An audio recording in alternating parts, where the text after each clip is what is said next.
Conference हम लोगों ने किया है वो एक अनाउंसमेंट के लिए है कि सिवान सिटी हॉस्पिटल के ग्राउंड में 30 तारीख को शाम 7 बजे के बाद से गुज़िश्ता साए नाम करके बुक लॉन्च है मेरे पापा की। मेरे पापा लिखने का शौक़ रखते हैं और इस मौके पे देश भर से अलग अलग जगह से और हमारे लोकल एरिया के जो शायर वगैरह हैं बहुत सारे इनवाइटेड हैं। तो हम चाहते हैं आम पब्लिक तक ये बात पहुंचाना कि इस मौके पे सब आएँ, सब एंजॉय करें। और मेरे पापा की बुक लॉन्च है, मेरे फादर भी हैं अब्रार अहमद साहब, तो उनकी बुक लॉन्च भी है। तो इसी मौके पे आप लोग सब आएँ और एंजॉय करें। कार्यक्रम कब है और कहाँ पे होगा? 30 तारीख को है शाम 7 बजे के बाद से सिवान सिटी हॉस्पिटल का ग्राउंड है, सिवान सिटी हॉस्पिटल के जस्ट बगल में, वहीं पर है। 30 तारीख को शाम 7 बजे। अक्सर होता है कि लोगों को कंफ्यूजन रहता है कि एंट्री फी होगी, कुछ स्पेशल इंतजाम होंगे। तो नहीं, कोई एंट्री फी नहीं है, ये फ्री है सबके लिए। हम लोग बस चाहते हैं कि इस मौके से हम लोग ये बुक लॉन्च भी करें, बस इसमें कोई एंट्री फी वगैरह नहीं। इस कार्यक्रम का मुख्य उद्देश्य क्या है? मुख्य उद्देश्य है लोगों को, एक तो यहाँ पे जो आम जनता है, जो मुझे फीडबैक मिलता है कि लोग मुशायरा सुनने के बहुत शौकीन हैं, शेर व शायरी के। तो इसलिए हम लोगों ने प्लान किया कि यहीं पर इसको रखें। और दूसरा कि मेरे पापा की बुक लॉन्च है, जो मैंने बताया आपको, जनाब अब्रार अहमद साहब यहाँ पे पहले डीडीसी रह चुके हैं। तो इसलिए यहाँ जो आम पब्लिक है, यहाँ पहले भी मुशायरे जब उनके पोस्टिंग के टाइम पे होते थे तो यहाँ पर बोलते थे, तो लोग जानते हैं उनको। तो अच्छा, कैसी यादें रही हैं आपके फादर के साथ? शेर व शायरी का शौक उनको कब से शुरू हुआ, कुछ याद है आपको? कुछ देखिए, हम लोग जब छोटे थे तो तब से ही हम लोग देखते हैं कि पापा लिखते हैं अपने, और जो लोकल कभी भी ऐसा मुशायरा वगैरह होता था जो ऑफिसर्स के लेवल पे होता था या आम जनता के साथ इंटरेक्शन पे होता था, पापा कई बार अपने शायरी वगैरह पढ़ते थे। तो हम लोग तो बचपन से जानते हैं पापा लिखते थे, और अपने कॉलेज के टाइम में भी पापा बताते हैं कि शुरू से उनको शौक रहा है। तो हमारे घर में एक जनरल ऐसे माहौल भी था, जब हम लोग के करिकुलम में उर्दू था और मीर तकी मीर और गालिब इन लोगों की शेर व शायरी पढ़ाई जाती थी, तो मैं देखती थी हमेशा पापा बहुत चाव से इस सब चीज़ों को पढ़ाते थे, बताते थे हमें। आप कुछ सुनाना चाहेंगे? कुछ याद है उनके अशार वगैरह, कुछ बताना चाहेंगे? ये मैं सीक्रेट रखना चाहती हूँ, उस दिन से शुरू करेंगे, क्योंकि उनके शेर अगर मैं पढ़ दूँ तो फिर ये वो तौहीन हो जाएगी जी। और सीवान के लोगों से क्या कुछ अपील करेंगे आप इस कार्यक्रम को? जी जी, देखिए, ये जो मुशायरा है ये अमूमन जैसे होता है एक कॉमन नुस्खे पे रहता है सारे लोगों का, बट हम लोगों ने खास, क्योंकि फीमेल्स भी बहुत इंटरेस्टेड रहती हैं, तो हम लोगों ने फीमेल्स का सिटिंग अरेंजमेंट भी अलग किया है। तो इसलिए मैं चाहती हूँ कि बढ़ चढ़ के जो फीमेल्स थोड़ा झिझकती होंगी कि हाँ पूरा मेल डोमिनेंट एरिया होता है, तो ऐसा कुछ नहीं होगा। आप आइए, फीमेल्स के लिए हम लोगों ने अलग सिटिंग अरेंजमेंट किया है, बाकी सब कुछ है। तो फीमेल्स बढ़ चढ़ के आएंगे तो और अच्छा अक्सर होता है कि बहुत सारी पर्दानशीन औरतें हैं जी, जो तो वो कंफर्टेबल फील नहीं करती हैं पर्दे की वजह से। तो इसलिए हम लोगों ने इस बात का खास ध्यान रखा है। तो फीमेल्स को खास करके मैं अपनी तरफ से कहना चाहूँगी, भारी मात्रा में आइए और सपोर्ट करिए बुक लॉन्च को। सर वहीं से आ जाएगा आवाज तक बोल। सर क्या खास होने वाला है? जी, जैसे मैडम ने बताया कि 30 नवंबर को शाम 7 बजे हम लोग मुशायरा का अपने कार्यक्रम रखा है यहाँ पे, और साथ में मेरे फादर इन लॉ की बुक लॉन्चिंग है। तो मैं सीवान वासियों, सारण वासियों और सबसे करता हूँ, गुजारिश करता हूँ कि बड़ी तादाद में आएँ और आके इस मुशायरे का, इस कवि सम्मेलन का लुत्फ उठाएँ।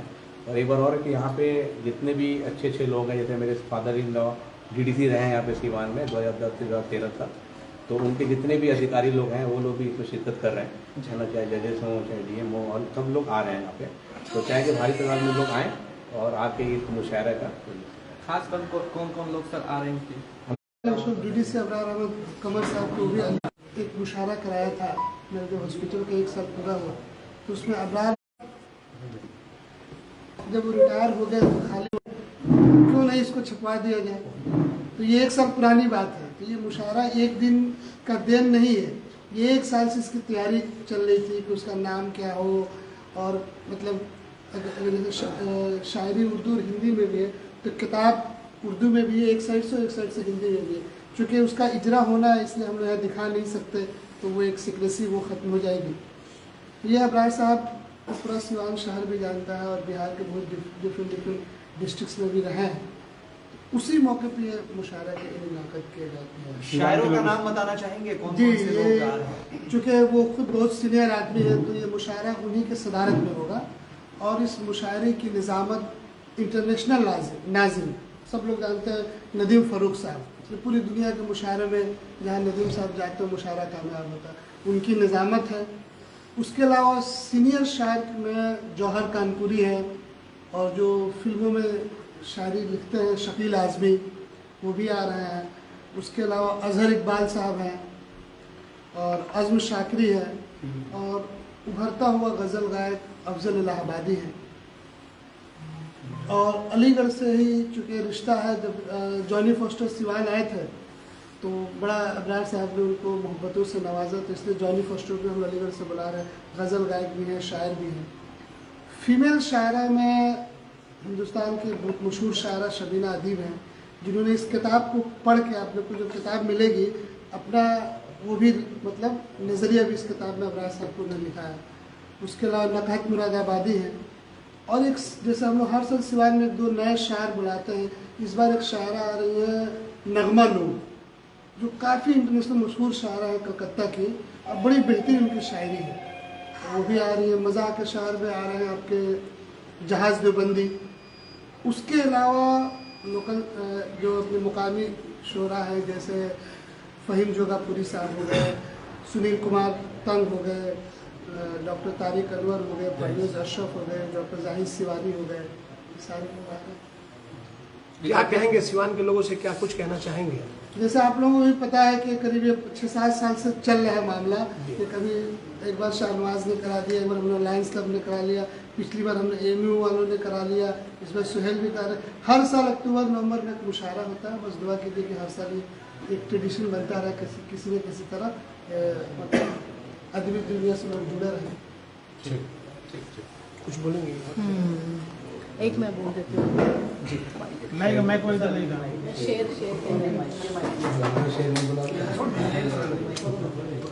बेवफाई वाला शेर मत बोलिए। नहीं नहीं डॉक्टर साहब से बुलवाना चाहिए था।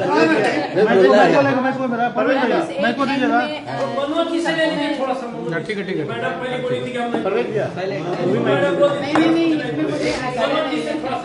एक एंड में फिर से सबको एक हम्बल सा प्यारा सा रिमाइंडर कि सब लोग ज़्यादा से ज़्यादा तादाद में आइए और इस प्रोग्राम को एक सक्सेस बनाइए। और इस मौके पे मैं एक छोटा सा शेर पेश करना चाहती हूँ। फराज साहब की इसमें कुछ गलती हो तो माफ़ कर दिएगा, मैं प्रोफेशनल शायर नहीं हूँ। वैसे तो मसलसल कई तोहफे हैं देने को फराज, वैसे तो मसलसल कई तोहफे हैं देने को फराज, मेरी मानो तो वक्त देने से बेहतर कोई तोहफा नहीं। क्या तो बस इसी के साथ मैं कहना चाहूँगी, सब आइए और एंजॉय करिए प्रोग्राम। डॉक्टर साहब आप भी कुछ कहिए, जो भी याद हो।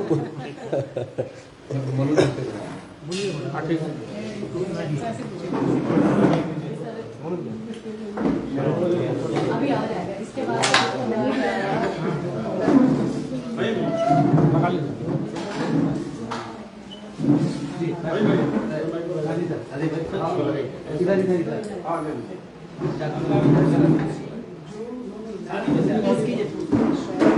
जी बताइए।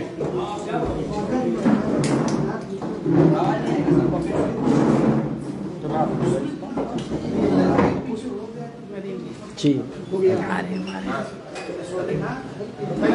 बाकी महफिल जमने वाली है सिवान में।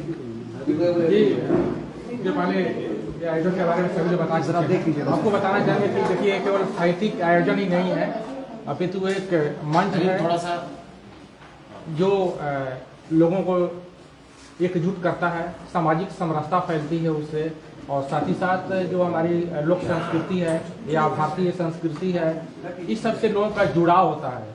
केवल ये मनोरंजन का साधन ही नहीं है, अपितु जो किताबों में जो बातें छपी हुई है उसी भावना को जन संचार का एक माध्यम है यह आयोजन।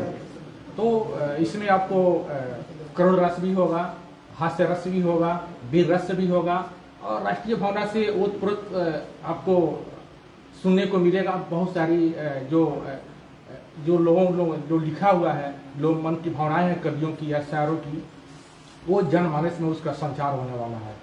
तो इस आपके माध्यम से चाहेंगे कि लोग आएँ, सुने, समझें और साथ ही साथ ये जो प्रयास है, इस प्रयास को लोग, जितने लोग आएंगे उनको भी, इनका भी मनोबल बढ़ेगा और ये आयोजन जो होता रहा है, पहले से भी जो बता चुके हैं सिवान में होता रहा है, ये आयोजन आगे भी चलता रहे, बस नहीं कहना चाहेंगे।